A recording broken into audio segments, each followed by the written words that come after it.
He clutched his stomach tightly, his breathing uneven, his pale lips trembling. His eyes burned with desperation as he whispered to himself, "Baby, baby, it's not that no one wants you.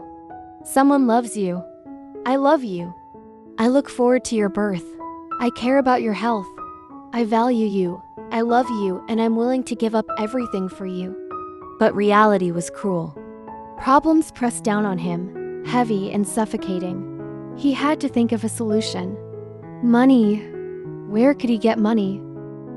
His face turned even paler, his heartbeat racing dangerously fast. Finally, through trembling lips, he forced out the words, "I have money." The woman beside him, Hua Bai, froze. She looked at him in disbelief. "What did you just say?" "Speak up, I can't hear you." With tears of pain in his eyes, Gao Tu raised his voice. "I said, I have money. Gao Ming owes you, but I will ask the child's father to repay you." Those words were filled with desperation, yet determination. Gao Tu was willing to fight for his child's future, even if it meant sacrificing himself. Meanwhile, on the other side of the city, Shen Wenlang sat alone in a small, inexpensive restaurant. It was already past 1 o'clock in the morning, yet Gao Tu still hadn't arrived. The phone call connected, but no one answered. Shen Wenlang, an alpha who usually commanded respect wherever he went, was restless. He sat in a place he would never normally step foot in, tapping the table with nervous fingers. His heart pounded anxiously, but he refused to leave. What if Gao Tu showed up, didn't see him, and disappeared again? That thought terrified him. So he stayed, waiting. Finally, at 1:15, the door creaked open. Gao Ming, Gao Tu's father, walked in first, and then, behind him, came Gao Tu. Shen Wenlang's heart leapt, but relief never came. Because Gao Tu looked different. He walked slowly, almost reluctantly, his expression filled with resistance and pain. It was as if he was being forced into this meeting, and that hurt Shen Wenlang more than anything. Hua Yong's words echoed in his mind. "Once he leaves, he won't listen to you anymore." And it was true. After quitting his job at Shen Wenlang's company, Gao Tu completely distanced himself. He stopped answering messages. He stopped agreeing to meet. He even canceled his phone number just to avoid contact. The only reason they were meeting now was because Gao Ming had dragged him here. Shen Wenlang clenched his fists under the table. Gao Tu had deliberately arrived late, making him wait for over an hour. It was torture, yet Shen Wenlang had endured it, just for the chance to see him again. "Gao Tu, why are you doing this to me?" he thought bitterly. But no matter how angry he was, no matter how frustrated, Shen Wenlang still couldn't stop caring about him. When Gao Tu finally stepped inside, Shen Wenlang froze. His heart twisted. The boy looked worse than ever, thinner, weaker, almost fragile. He seemed even more broken than the last time Shen Wenlang saw him in the hospital. And today, he wasn't wearing his glasses. For the first time, Shen Wenlang could see his uncovered eyes that should have been bright, but were instead filled with panic and humiliation. He looked like a frightened rabbit, trapped and helpless. Shen Wenlang's chest tightened. It seems he really won't come back with me. That realization cut deep. A bitter heaviness pressed on his heart. He wanted to appear calm and composed, but the truth was, he felt lost. His shirt cuffs were wrinkled from the long drive. His clothes didn't look as neat as usual, and the greasy table made him uncomfortable. But strangely, none of that mattered. What mattered was Gao Tu, and now that he was here, Shen Wenlang felt nervous.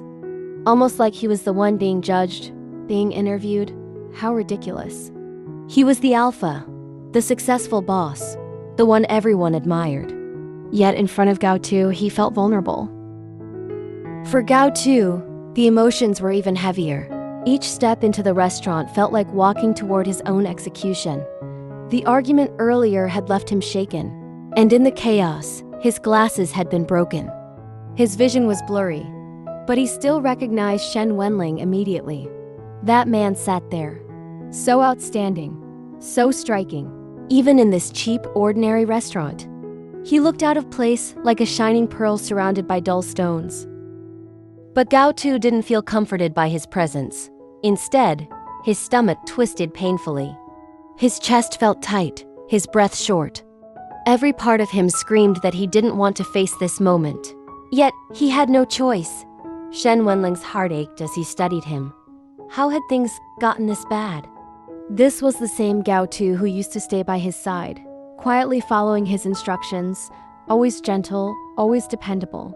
But now, that obedience was gone. No more quick replies to messages, no more meeting requests, no more closeness. Instead, all that remained was distance.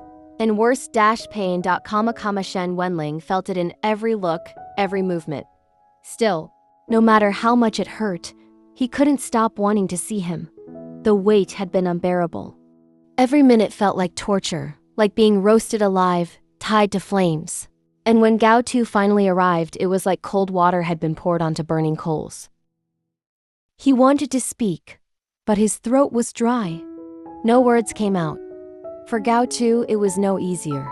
The closer he got to Shen Wenlang, the more suffocated he felt. He didn't want to sit across from him. He didn't want to explain himself. But fate had dragged him here, and the cruel truth was, he was terrified of what would come next. Both men sat across from each other in that little restaurant. The air between them was thick with tension. One man full of longing, guilt, and desperation to pull the other back into his life.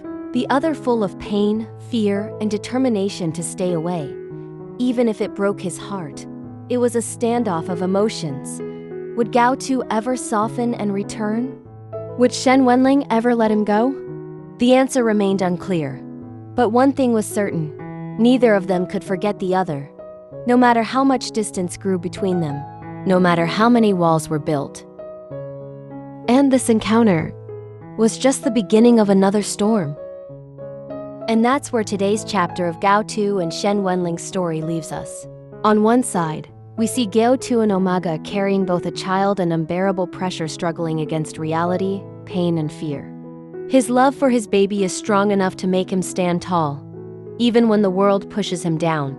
He whispers promises, clings to hope, and fights against despair. But his heart is heavy and full of scars. If this story touched your heart, if it made you feel the tension, the sadness, or even just the curiosity of what comes next, please don't forget to show your support. Leave a like on this video. It really helps more people discover the story. Share your thoughts in the comments. Tell me, do you think Gao Tu should forgive Shen Wenlang? Or is the pain too deep? I'd love to hear your feelings and predictions. And of course, if you haven't already, subscribe to the channel and turn on the notification bell, so you won't miss the next episode of this heartbreaking yet addictive journey.